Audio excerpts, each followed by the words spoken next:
Crossing the Chasm, by Geoffrey A. More. Introduction. Have you ever seen something brilliant fail?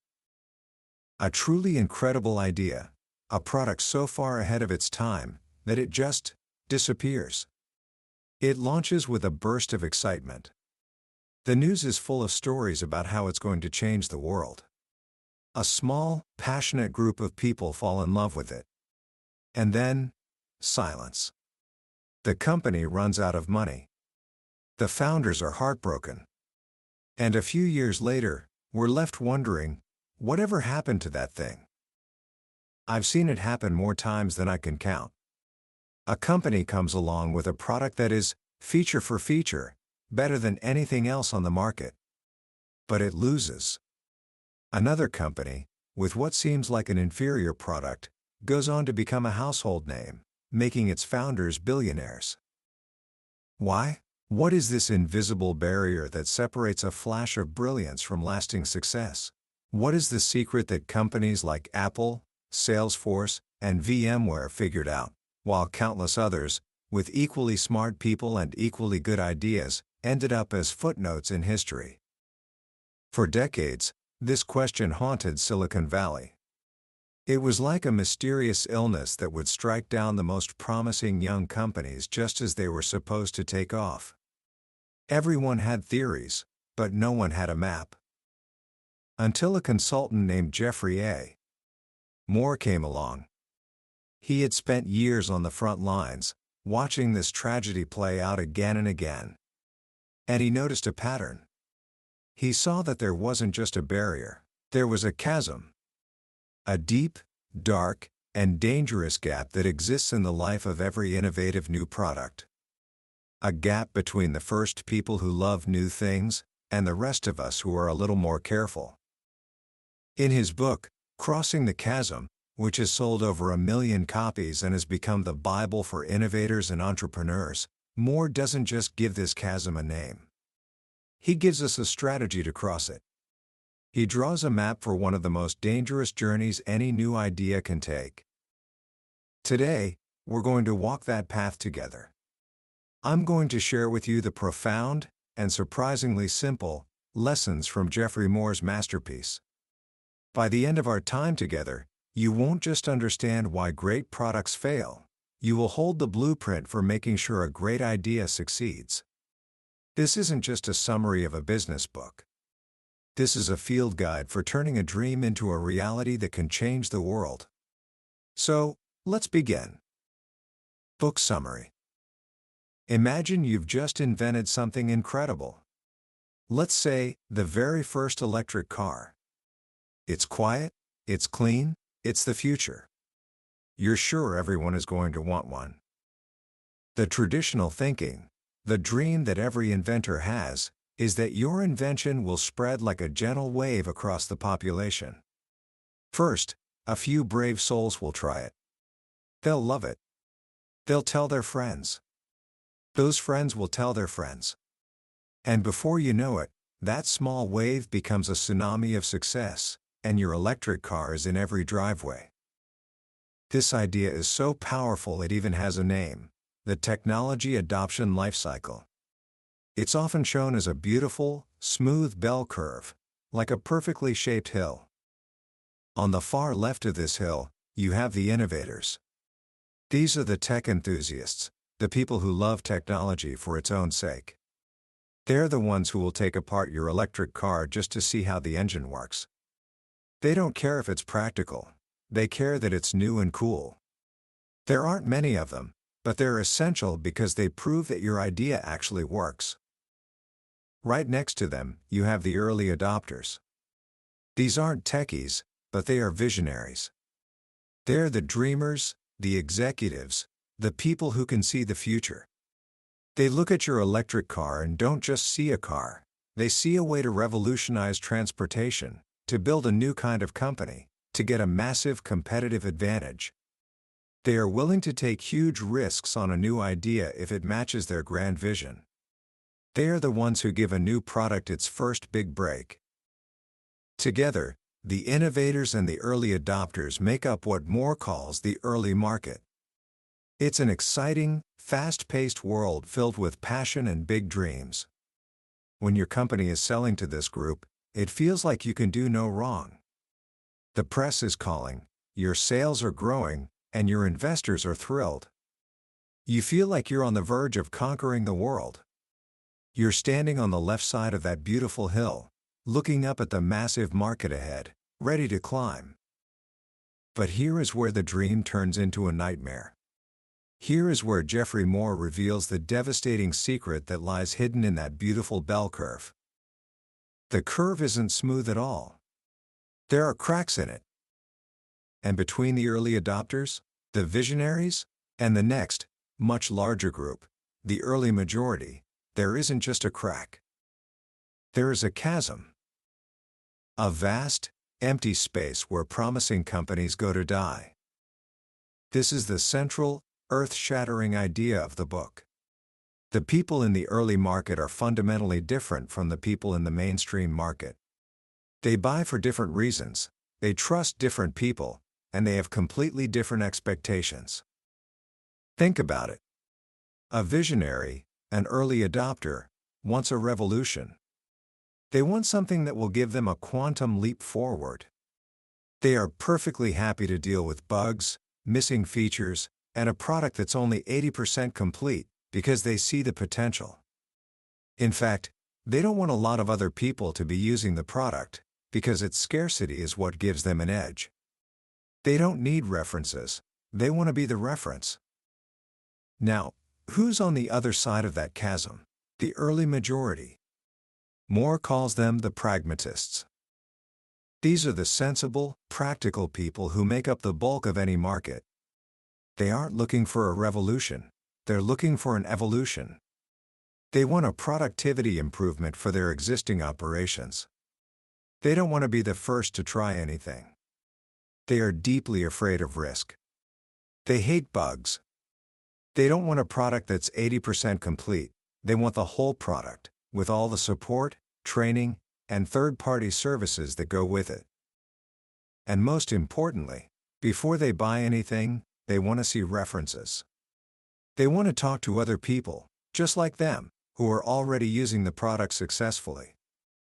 And here you see the terrifying catch-22. The only people who make good references for a pragmatist are other pragmatists. But no pragmatist will ever buy a product until they've checked with other pragmatists first.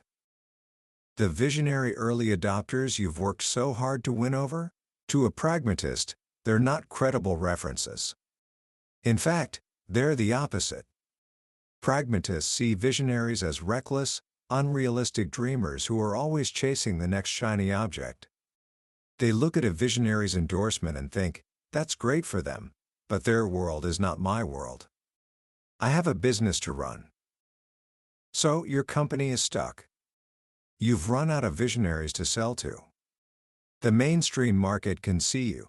They might even be interested, but they're standing on the other side of the chasm, waiting for someone else to jump first.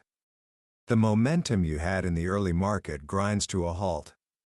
Your sales flatten. Your investors get nervous. Your engineers are burned out from trying to please all the different visionaries. You're burning through cash, with no new customers in sight. You are in the chasm. Moore shares cautionary tales of real products that ended up here forever. Remember the Segway? An incredible piece of technology. The gyroscopic balancing was magical. It was supposed to be the future of personal transport. It was a huge hit with tech enthusiasts and visionaries. But for the rest of us, the pragmatists, we had questions. What do I do when I get to a flight of stairs? Where do I park it? Is there an infrastructure to support it? The whole product wasn't there. And so, the Segway, for most people, became a curiosity, a vehicle for mall cops and city tours. It never crossed the chasm. So how do you get across? If you can't jump, and you can't build a bridge to the entire mainstream market at once, what do you do? This is where Moore introduces his brilliant, counterintuitive strategy. He frames it with a powerful analogy: the D-Day invasion. Think of it this way: You are the Allied forces, gathered in England, the early market. Your goal is to liberate all of Europe, the mainstream market. The chasm is the English Channel. The competition is already dug in on the other side. What you don't do is try to attack the entire coastline of Europe at once. That would spread your forces too thin, and you'd be defeated everywhere. Instead, you focus all of your overwhelming force on a single strategic point. A tiny stretch of beach in Normandy. You establish a beachhead. You take that beach, you secure it, and you make it your base of operations. And only then, from that secure position, do you begin to expand into neighboring territories, and eventually, all of Europe. This, Moore argues, is the only way to cross the chasm. You must not go after the whole mainstream market. You must pick a single, tiny, specific niche market to be your beachhead. Your goal is not to be a small player in a big market. It's to be a big fish in a small pond. Your goal is to target a niche market so small that you can dominate it completely. You focus all your resources, your sales, your marketing, your rand, on becoming the undisputed leader in that one, single segment. This is incredibly hard for entrepreneurs to do. It feels like you're turning your back on all those other opportunities. A sales-driven company wants to chase every possible lead. But Moore is adamant, during the chasm period, this is fatal. Trying to be everything to everyone means you will be nothing to anyone. You'll be like a fire trying to light a giant log with a single match. It won't work. You need kindling. That small, focused niche market is your kindling. Once it's burning brightly, you can use it to light the bigger logs. So, the first step is to target the point of attack. How do you choose your D-Day beachhead? It's a high-risk, low-data decision. You don't have a lot of numbers to rely on. Moore says you must use informed intuition. And to inform that intuition, you create what he calls target customer scenarios. This isn't about abstract market segments. It's about creating a vivid, one-page story about a specific person, with a specific job, who is in a tremendous amount of pain because of a broken process. You describe a day in the life before your product exists. You detail their frustration, the money they are losing, the opportunity they are missing. You make their pain tangible.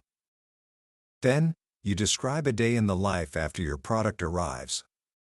You show exactly how your product, and only your product, solves that specific, painful problem.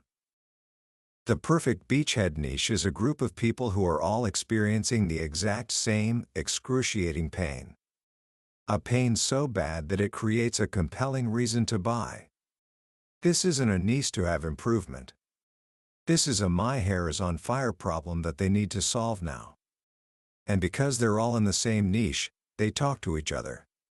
Once you solve the problem for one of them, word will spread like wildfire through that small community. Once you've identified your beachhead, the next step is to assemble the invasion force. And your invasion force is built around one of the most powerful concepts in the book, the whole product. The idea is simple. There's a gap between the product you ship in a box, what Moore calls the generic product, and the complete experience the customer needs to achieve their goal. The whole product is everything that fills that gap: software, hardware, training, support, consulting, standards, everything. Remember, visionaries in the early market are willing to assemble this whole product themselves. Pragmatists in the mainstream market are not. They expect you to deliver it. This is where most companies fail. They throw their generic product over the chasm and hope customers will figure out the rest. That's like landing troops on the beach at Normandy without any air support, naval bombardment, or supply lines. It's a suicide mission. To cross the chasm, you must take 100% responsibility for delivering the whole product to your beachhead niche.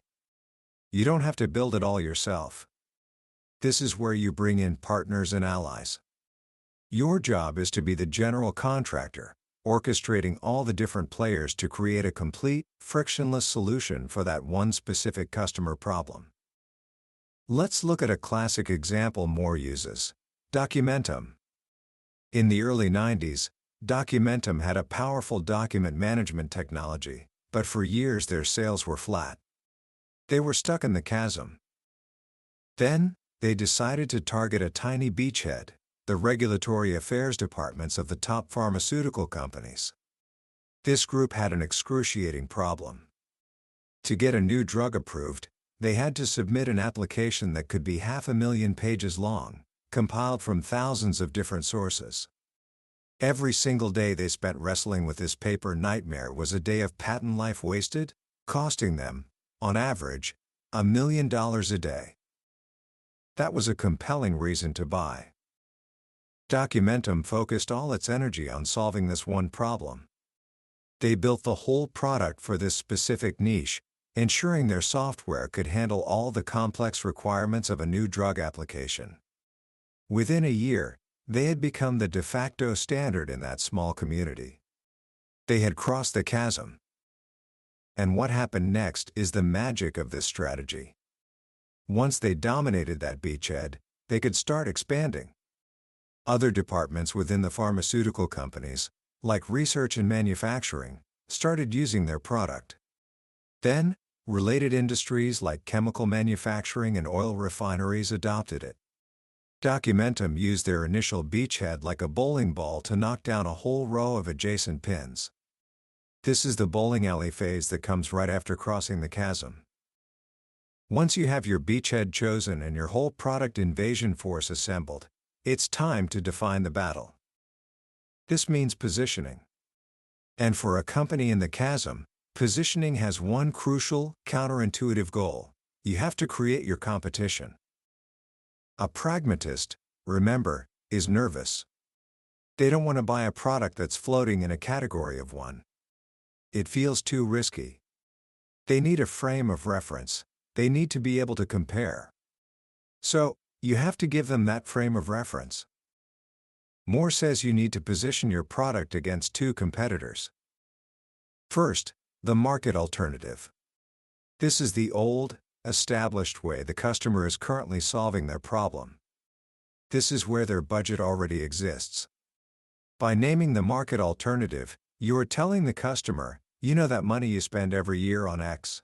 You should be spending it on us instead, because we solve the core problem in a fundamentally better way. For Documentum, the market alternative was the old, paper-based manual process.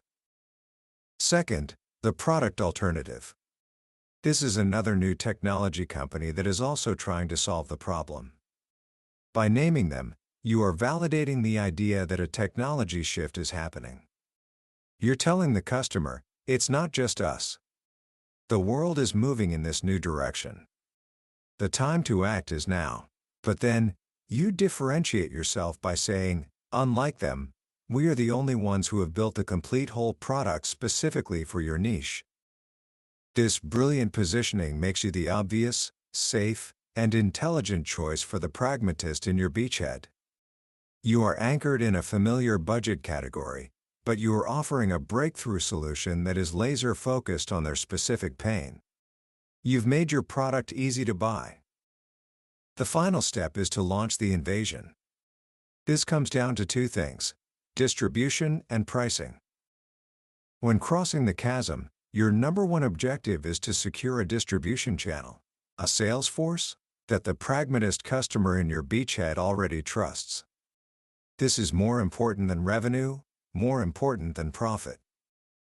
And how do you get that channel to take a risk on your new, unproven product?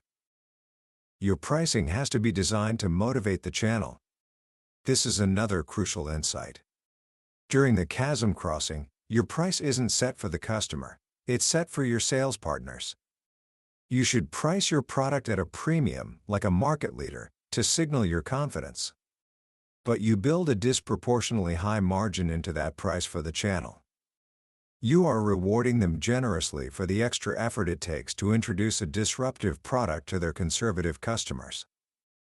By following these 4 steps, Targeting a beachhead, assembling a whole product, defining the competition, and launching the invasion through a motivated channel, a company can navigate the treacherous passage from the early market to the mainstream. But the journey doesn't end there. Leaving the chasm behind requires a profound change in the company itself. The organization has to transform.